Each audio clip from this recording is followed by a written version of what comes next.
So I think we've gone around to collect a number of questions, so I'll introduce myself very quickly. Jim Dodge, Mayor in Orland Park. We are very honored to kind of kick this off with Senator Hastings. I'll introduce him formally in a second. And as many of you know, if you've been in Orland Park for a while, some number of years back, Dan McLaughlin started a Breakfast with the Mayor kind of series, and then Mayor Peacock continued that, did it at the Village Hall. What we thought we would do is to highlight local businesses, is to do it like this, move it around a little bit, change the time, change the format, because not everybody can come to the Village Hall on a weekday during the day. Sometimes weekends aren't perfect, evenings are perfect. So Mike graciously volunteered, to be our kickoff speaker, and we're kind of running the experiment. So make sure we don't have too much of an echo.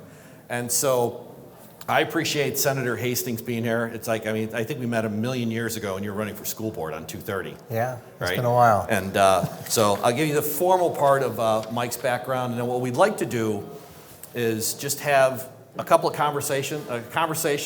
We've got some questions, we're still collecting questions, so we'll take some questions that you guys have written out and we'll go through them.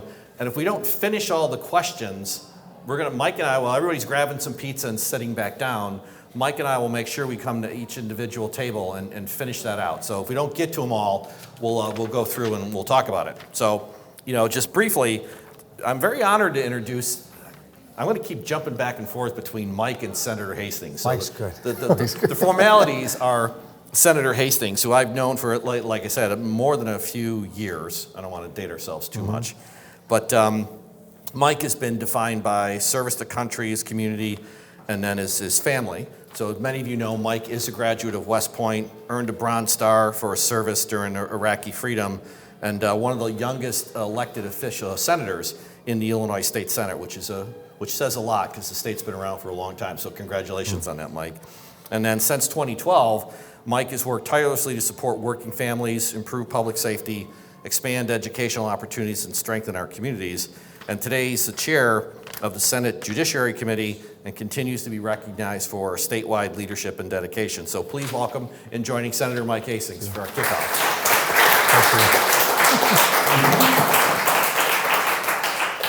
And so I guess, what we kind of want to do is I want to bring up a couple issues for Mike. Mike can bring up some issues and just kind of get this rolling. And like I said, then we'll go into formal questions, and if we don't get them all, let's just break bread together and talk it through. So Mike, Illinois faces a lot of issues.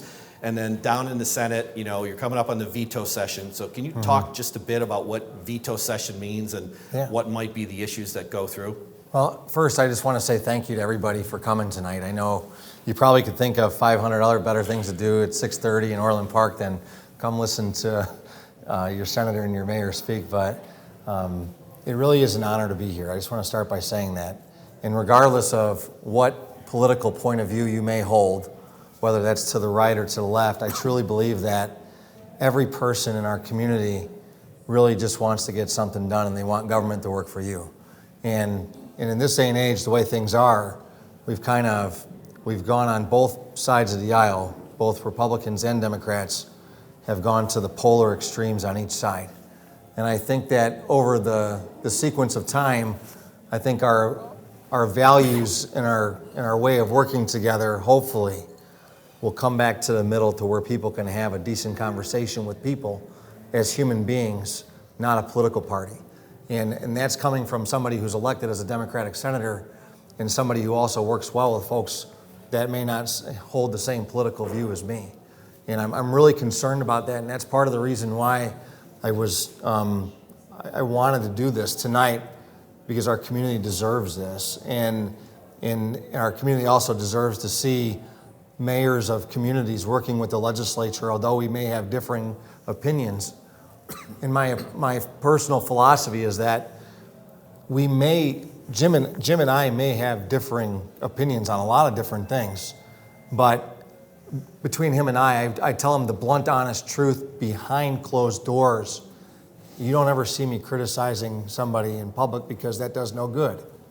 And I think that that's what's important right now, especially in government, that we need that. So I just want to say thanks, Mayor. I really appreciate you and your family and Linda and everybody. You do a lot for our community. For 30 years, you served as our trustee in Orland Park, and it takes a lot to serve these days. So I digress, and I appreciate all that. And I know there's a lot of dignitaries in the room too. So if I was to recognize everybody, I think everybody would stand up. So I'm sure we'll say hi to everybody after this. But his question was veto session. What happens during veto session? And so veto session is a time where the General Assembly, that being the House and the Senate, reconvenes after the General Assembly, the general session, and to address the governor's vetoes or to address legislation that's pending of concern in the immediacy. So there's a lot of things right now that are going on that I believe need immediate attention. And I'll start by just one. Everybody in this room, if you own a home, your homeowner's insurance has gone up extraordinarily over the last year. And if you were to look at your auto insurance premiums over the last 2 to 3 years, you've seen a significant increase in that as well. So over the period of it was last November where I sat with my staff and I said, let's research some things that actually impact people's back pockets, because at the end of the day, that's what really makes the bread and butter conversations at the dinner table revolve around, can I afford groceries? Can I pay my property tax bill? Can I pay my insurance bill? How am I going to pay for travel soccer? I have 2 kids, and they're expensive. They're my broke little friends, as I call them.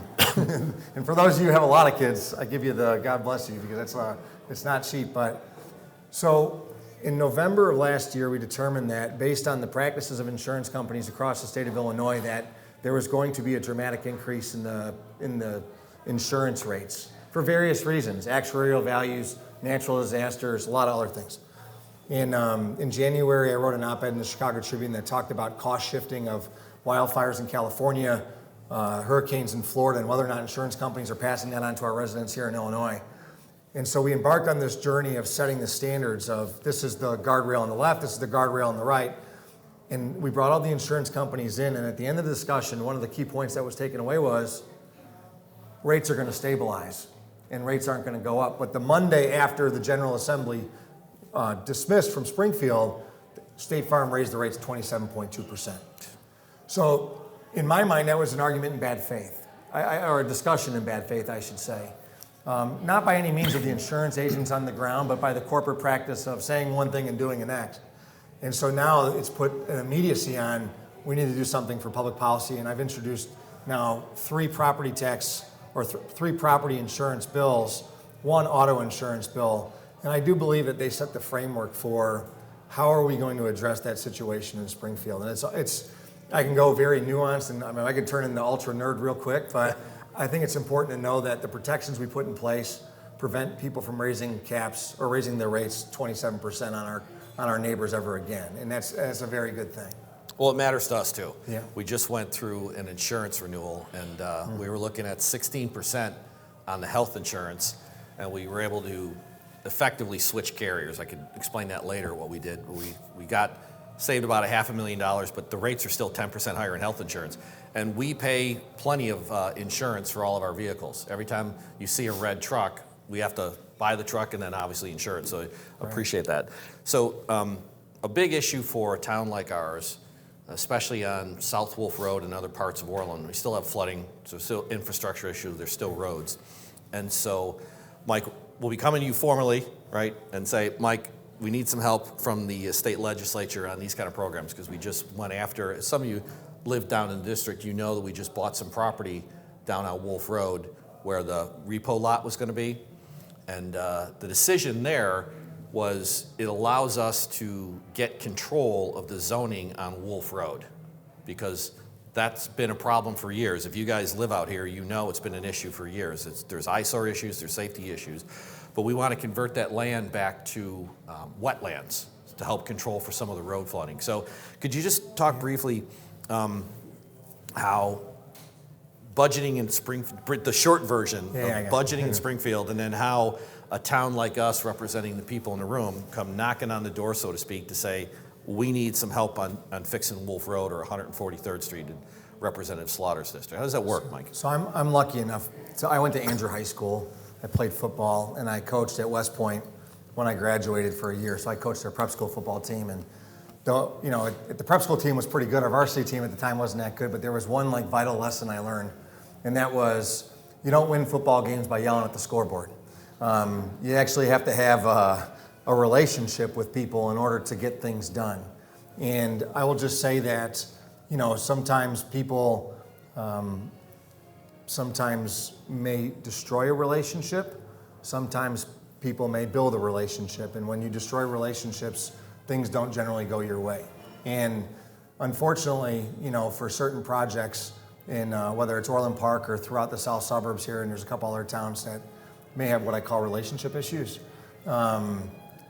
It's better to have a good relationship, and there's opportunities where the Village of Orland Park can engage with Springfield, whether that's through the Department of Transportation and the MYP projects. I think we're going to see some millions of dollars come back to the Southland in terms of road improvement projects that will include flood mitigation. Yep. If you ask what happened in Orland Park for the last 8 years and whether or not they submitted projects under the newest $400 million allotment for road improvement projects, I would be very curious to see whether or not we did that in Orland Park. Okay. And that would probably be something that I would look into. More likely than not, I would say probably not. And not applying for the funds, not telling the state what you want is a massive problem.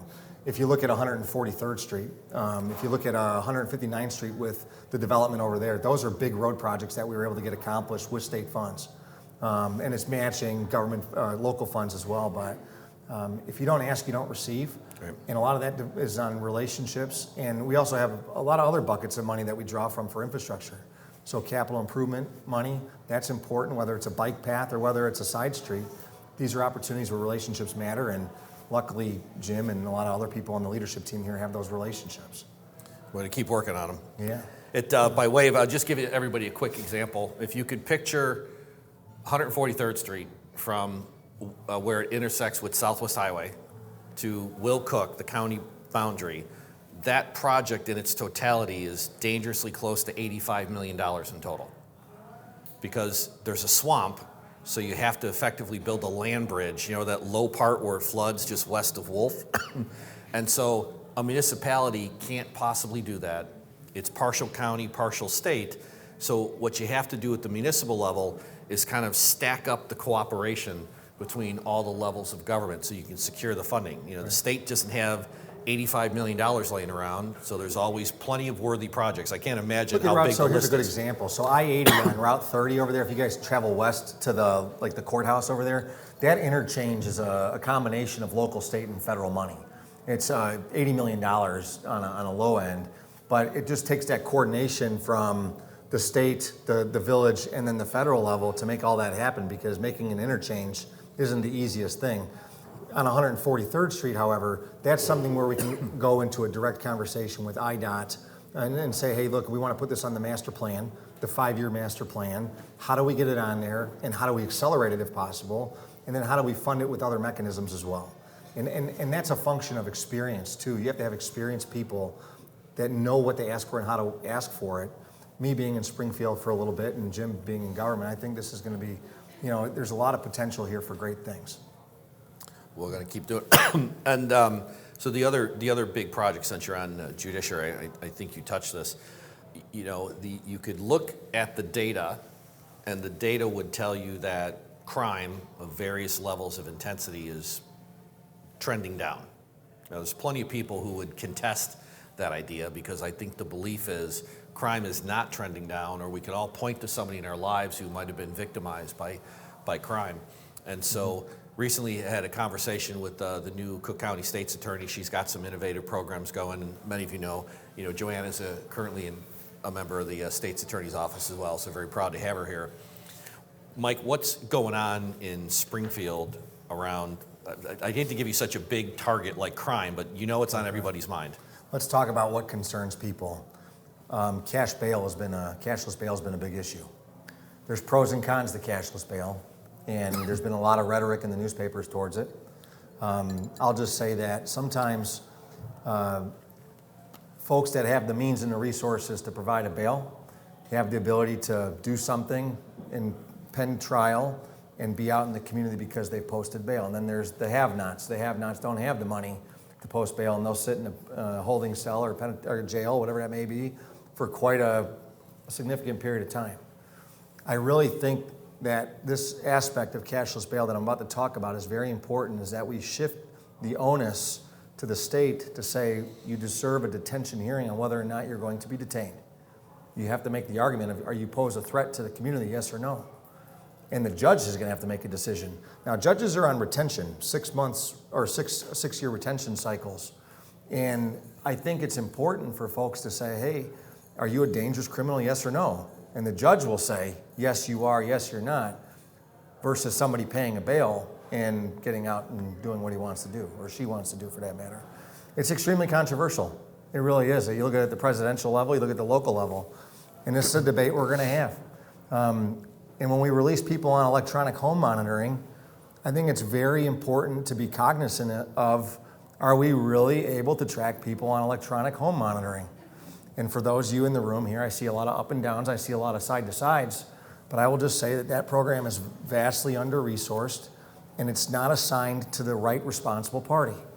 As of right now, electronic home monitoring is assigned to the office of the chief judge. Before I even go on, none of these questions that were posed tonight so far have been presented to me. I just want to let you guys know that. This is not some like pre-scripted answer. Jim, I didn't even ask him what was going to be on the agenda tonight. I said, I'm just going to show up. I trust you. Yeah, well, that was you. But I just think that, you know, this EHM program, number one, is not assigned to the proper party, and it's not properly funded. The office of the chief judge should not be assigned for maintaining, or number one, maintaining a database, who's on EHM, number two, who's tracking EHM, number three, who's funding EHM. I don't think it's right. I think that there's a program throughout the state that monitors electronic home monitoring. I think there should be assignments of officers into that program for Cook County, and I think that's part of our responsibility to do it. Now, crime. Let's just talk about crime. You and I cannot stop somebody from doing it. You can't stop it. It's going to happen. Someone's going to murder somebody, you're going to murder somebody. That's just the way it goes. Someone's going to rape somebody, someone's going to rape somebody. But what I do think is that, you know, this recidivism of people going back into the system and continually going back into the system over and over again, that can be prevented. That can be prevented. And that can be prevented not only through, hey, there we go, Mary's here. Anyway, you look at it from mental health. Guys, we have a mental health issue in our community, and we don't have the treatment centers here to help these people. Majority of our crimes are committed by those with mental health problems. Go to the hospital right now, Christ Hospital. I know we have a representative from Christ Hospital in the room. You go to Silver Oaks, you go to Silver Cross, you go to St. James. Their mental health wings of their hospitals are at max capacity. If you go to Silver Oaks, they're at 97% capacity. We just don't have the facilities to do this. And I really think investing in programs, not just mental health, which is an easy cop-out answer for any politician, but when you see the result, whether that's drug dependency, whether it's mental health, whatever it is, we just have to pay attention to that and resource it properly. You talked about roads. Other people talk about sound walls on Route 30 and I-80. You got one person asking for 12 million. You got one person asking for 85 million. You got one person asking for 20. How do you allocate these resources in a proper way to balance it all out? That's the role of the General Assembly. And I can tell you, it's not an easy task because people ask for some crazy things. But at the end of the day, you got to vote on something and you got to provide services to our people because our people deserve it. And that's the case. It's one part about your job that I certainly don't envy is we have a tough enough time in the village. It's like you got $65 million walking in the front door, general revenue, just using numbers loosely. We got a lot of priorities. And the question I like to pose is, you assume you can do the greatest amount of good for the greatest number of people, but the critical question is how much local government do you want and how much are you willing to pay for it? Right. Because there's only so far you can go with raising sales tax, there's only so far you can go with debt, there's only so far you can go with fees or property taxes. I've yet to meet the person in Orland Park after 32 years of trying, saying, raise your hand if you want me to raise your property taxes. I haven't found them. Anybody here want to volunteer for a property tax increase? Yeah, I'll put my hand down right away. So Mike, it's tough. Raise your hand if you want good schools, though. Well, that's an issue. Raise your hand if you want, the street plow to come down in the police department. I mean, this is where it comes down to that balance, and you got to decide when you go vote. And that's the most important thing. I think everybody had a chance. We have some questions that, so we'll take these just as they came in. Mike, I don't know if they're for you or for me, but we'll go with it. Okay. All right. So hold on now. I just want to make sure we do this the right way. Uh-oh. Before this gets out of control. 10-second answers? Yeah, I know. So now you tell me if I'm right or wrong. I just want to make sure I'm clear. You did not write these questions. People here wrote these questions. If you came and you wanted to write your question, you write your question. They're all right here. And they're all here. And there's a witness in the room to verify that. Okay, good. I just want to make sure we're good. These aren't pre-scripted, and everyone here is on your record. So yeah, they're anonymous questions. It will burn as best I can read without my glasses and somebody's ability to write the question. So. And the only reason why I say that is because the first question I just saw, someone's going to think, well, that's pre-scripted. But all right, I could shuffle the deck. But go ahead. All right. What happened with the Secretary of State and where did it move? So the short version is the township made a decision to end the Secretary of State's lease at their location in the township office. And then a bunch of entities and people came together to try and find a new location. I can tell you from all the work that went on with this one, the senator and his relationships with others helped find that location. So it is now down. Does everybody remember where the St. Xavier school was on Orland Parkway, just off of LaGrange?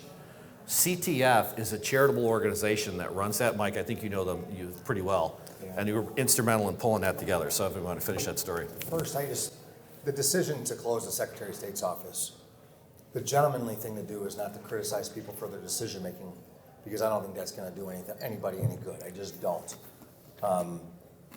If a problem's been identified, you have to identify a solution or a path to solution to make that happen. Our Secretary of State served so many people, and they did a really nice. The staff there is salt of the earth. They're good people, and they live around here too, mind you. So they're our neighbors too, and you got to treat them fair.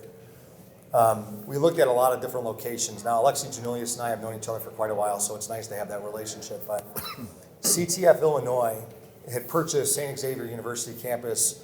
When they went, they decided to sell it. And whatever they decided to do is what they decided to do. So the CEO, his name is Anthony Barrett. He cares about taking care of intellectual and developmentally disabled children. And if any of you know CTF, they have SILA homes, they have employment programs, they have a lot of these different things, but they weren't using a quarter of their building. Now, the state of Illinois invests in organizations like this because they help the most vulnerable people.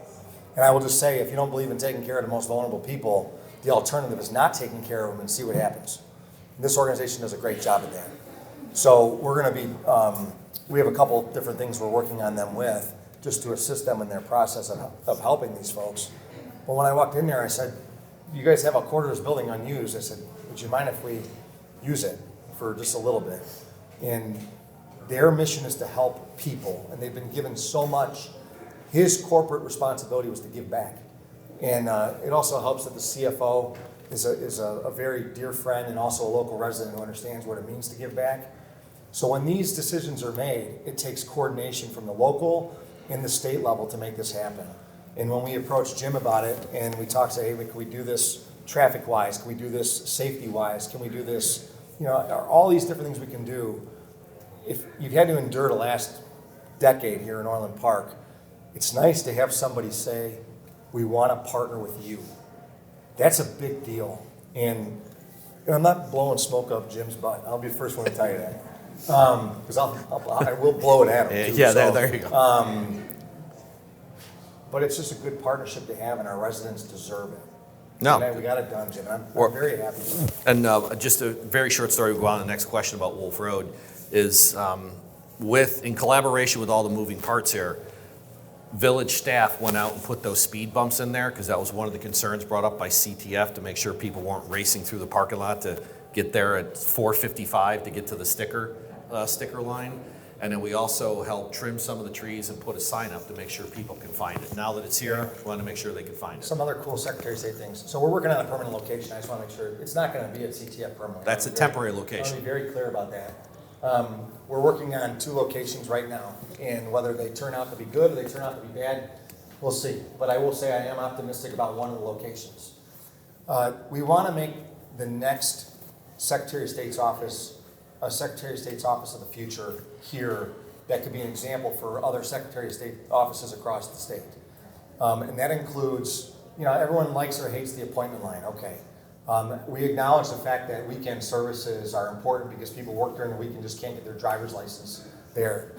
We're also implementing digital ID cards, and we're working on unfair auto insurance rates as well with the Secretary of State. So this partnership is for real. It's a great thing.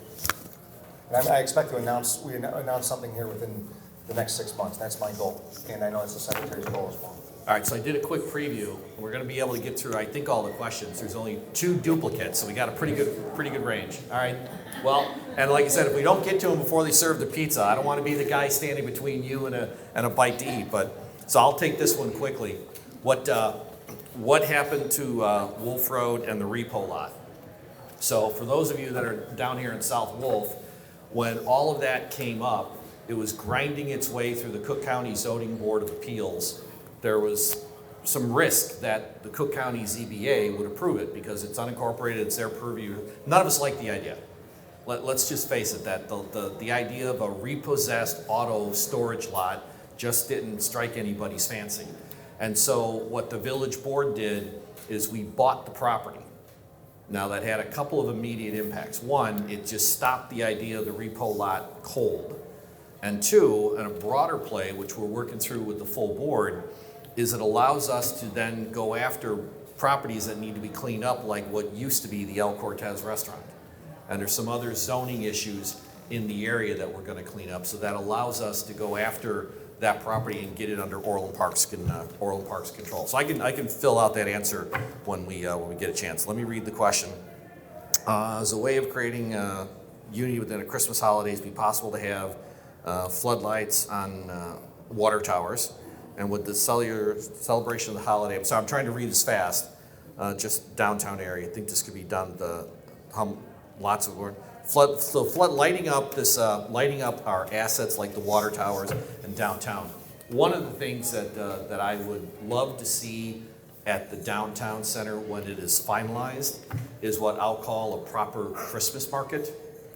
Sometimes you can't say things anymore without being politically incorrect, but I'll say it. It's a Christmas market. And when we get the restaurants built up, I think that could be a great place for more of these ongoing festivals. I'm half German, so I'd like to see a proper Oktoberfest, right? The end of September, we could do that in the park. So there's a lot of great plans for programming to bring these things together. So I hope I captured the essence of the question. Watched the board meeting and learned of the administration's acquired land 159th and 194th Avenue through eminent domain. Said by the village manager is a large development strategy since eminent domain is not typically used for taking property from a private owner, but benefits another developer. A couple issues with this one. So everybody know 159th and 94th Avenue, the BP gas station? Did you know that the village of Orland Park typically has to go in there and maintain the weeds because the landowner ignores us and has been for 7 to 8 years? So there's a substantive issues with property management on that whole issue.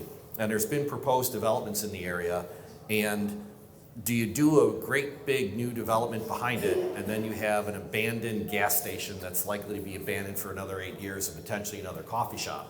So those are questions that the board and staff are posing, which is, I'll put the big question out there. Orland Park is not finished. We still have a lot of undeveloped land. How should we finish our town? How do you finish Orland Park so it gets back to being the gem? With all due respect to my to Mayor Hastings over in Orland Hills, I'm determined to make Orland Park the gem of the southwest suburbs. Part of that includes that intersection. But a key piece that's not well known is we have to fix that intersection because it's dangerous. We might have to take property from some of those corners anyway. So the reality in road projects is sometimes municipalities have to come in and buy the land. So that's what's going on there. But again, I'll stop by and we can finish this. Are we going to join Silver Sneakers? So this, yeah. That's a great program. Whoever asked that question, that's a good program. Do you have it? Does they have it in Orland Hills? Do you see it elsewhere? It's all across the South Suburbs for park districts, but that's just a great program for seniors and physical fitness. And I think all of our programs around here have adopted. And I think it would be a pretty high demand. I just looked at the numbers today. Sportsplex and the Orland Park Health and Fitness Center both have about 6,000 visitors a month. So this would be a pretty popular program. So that's something we can consider in the next budget year. Red light cameras back in Orland Park, least of the exit, people blowing through red lights every day. One of the things that we've talked about on the railroad tracks, so I'm going to take the railroad track question later. On the red light cameras, they're kind of a sensitive topic because of some of the issues and the legalities and how many tickets you issue. But I can tell you that we had a great conversation today with our police union. We think we're really close to having a memo of understanding. We're going to add 7 net new police officers to the Orland Park Police Department, and we're going to 12-hour shifts.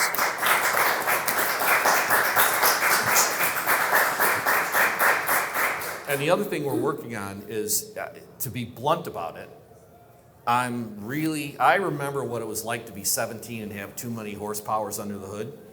So I know what that was like, and I don't want to tell you the stories about how many speeding tickets I got as a kid. Well, guess what? Okay, now that I'm 62 and I'm the mayor, I don't want that in Orland Park. So guess what? We are going to go more aggressively at enforcing traffic violations, whether it's blown. Thank you.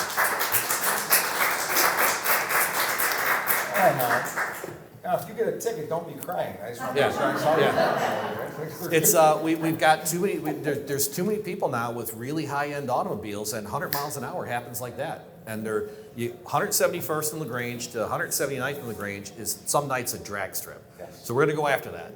And then we've got a lot of people that if you get caught going fast enough, you're getting an aggravated speeding ticket. That's a low grade. It's right below a felony charge. So we're going to start doing more of that. So that red light cameras, yeah.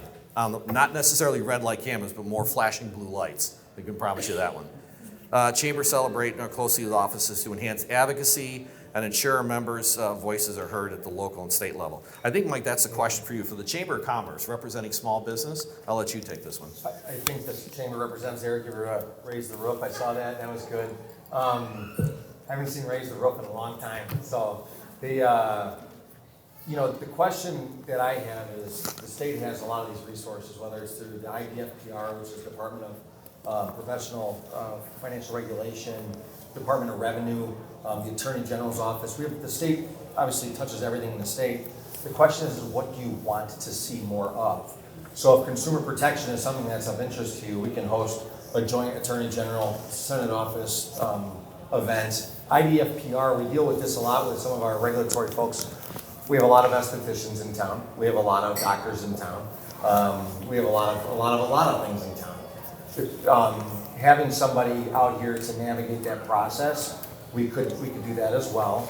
And then we could also talk about other things. Department of Revenue, everyone loves taxes. That's see everyone.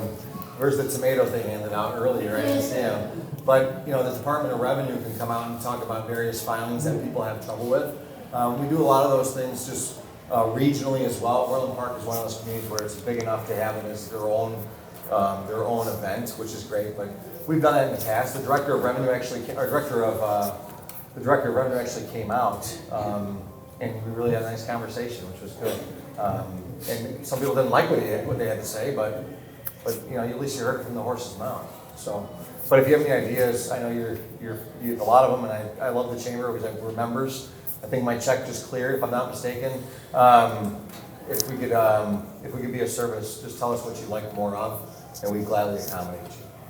One of the things we're going to do, the village is going to do for the chamber, is once a month. We have 2 meetings a month, first and third Mondays, committee of the whole and a board of trustee meeting. We are going to have the chamber come up and have a standing spot on the agenda so that the chamber can update the full board and the people of Orland Park through all the video channels what's going on. So let me know when we get cut off, or we'll keep going. All right, so I'm going to read 2 questions. They're related, so we're going to push them together. I believe there is a resolution that committed support to ICE should there be a need from Orland Park Police. What is this administration's position on supporting ICE should there be a raid in Orland Park? That's question 1. And then ICE has been documented abducting and holding U.S. citizens in Chicago. What is being done at both the local and state level to prevent the perpetuation of terrorism and fear-mongering of the public? So a couple of compound questions, but related. So let me take a start, and Mike, would appreciate your perspective because this all goes back to the Trust Act. Have everybody heard of the Trust Act? So it's a relatively short act by state of Illinois standards. And what it did, Governor Rauner was passed during Governor Rauner's era, and it precludes any Illinois law enforcement agency cooperating with ICE unless there's a federal warrant for a person. So there's something called a detainer, and then there's a warrant. And so we, as a policy, to be Orland Park, to be compliant with state of Illinois law, we are adherent, if you will, to the Trust Act. So the other day, I'll tell you the story, a number of folks who are keeping a close eye on ICE were following a unit from ICE from, I think, Broadview. And that driver was acting erratically, so the ICE agents went to the Orland Park Police Department. The ICE agents, called and for a service call, and then one of our patrol officers rolled up and asked them to leave the premises because we are not allowed under Illinois law to cooperate with ICE. Somebody took a picture. Somebody saw an Orland Park police car by a couple of ICE agents, and for a couple of people became an issue. I just want to be emphatically clear. The Village of Orland Park and its police department will only help ICE if and when a life safety issue happens if they are enforcing federal law. So I want to be really clear about what I just said. So if an ICE agent, a federal law enforcement agent, calls for an assist, we're going. We are not going to help them with detainers. We're not going to help them with warrants because that's not Illinois law. And Mike, correct me if I got it wrong, the state of Illinois certifies police departments. If a police department is breaking Illinois law, we run the risk of having the entire police department decertified. Raise your hand if you want me to run the risk of having the entire Orland Park Police Department decertified. And so, just so we're clear, Orland Park is adherent to the Trust Act. And I know there's a lot of conversation in Springfield on this. So first, I think that there's a lot of folks in our community because we have a lot of immigrants in our community, and they live in fear. Even if they're here legally, they still live in fear just because of the color of their skin or maybe what they post online. I personally don't believe that people should ever live in fear in their own country. I just don't, that are here legally. And for my Arab American friends that are here today, I'll share a little bit of the Arabic I know, which can get me in trouble sometimes. But ahlan wa sahlan, welcome. You're welcome in our community. You live here, you serve here. There's a lot of things that folks have misconceptions, but serving in the Middle East, in Iraq, Iran, and Syria, I've come to love a culture. I've also loved the food, which got me bigger suits, but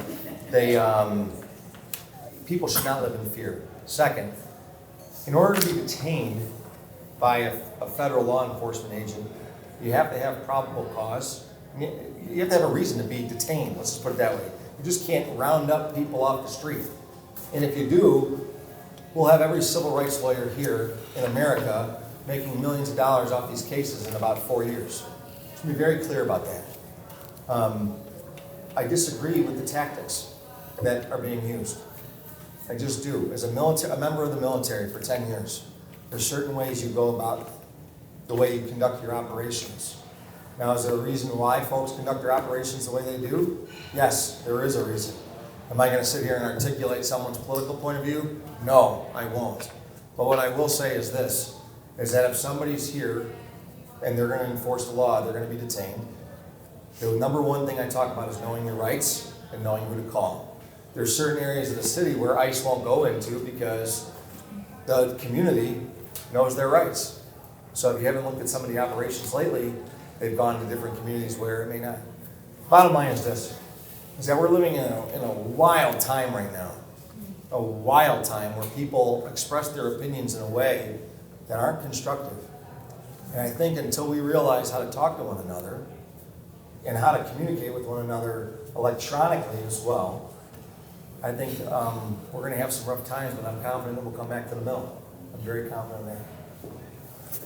So they're waving at me about cutting it off because I think the pizza's coming, but let's sneak in one more question. So, on this Trust Act, why do we put it up for a state referendum to let the people decide if maybe at that time when they developed this Trust Act, maybe at this time in our lives, maybe, why can't we let this up for a referendum for the state to let the people decide if we should continue with this Trust Act or repeal it?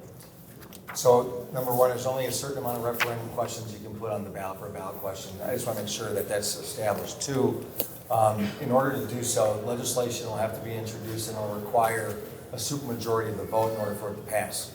And so in order for that to pass, you would have to convince 36 senators and 71 state representatives to do so.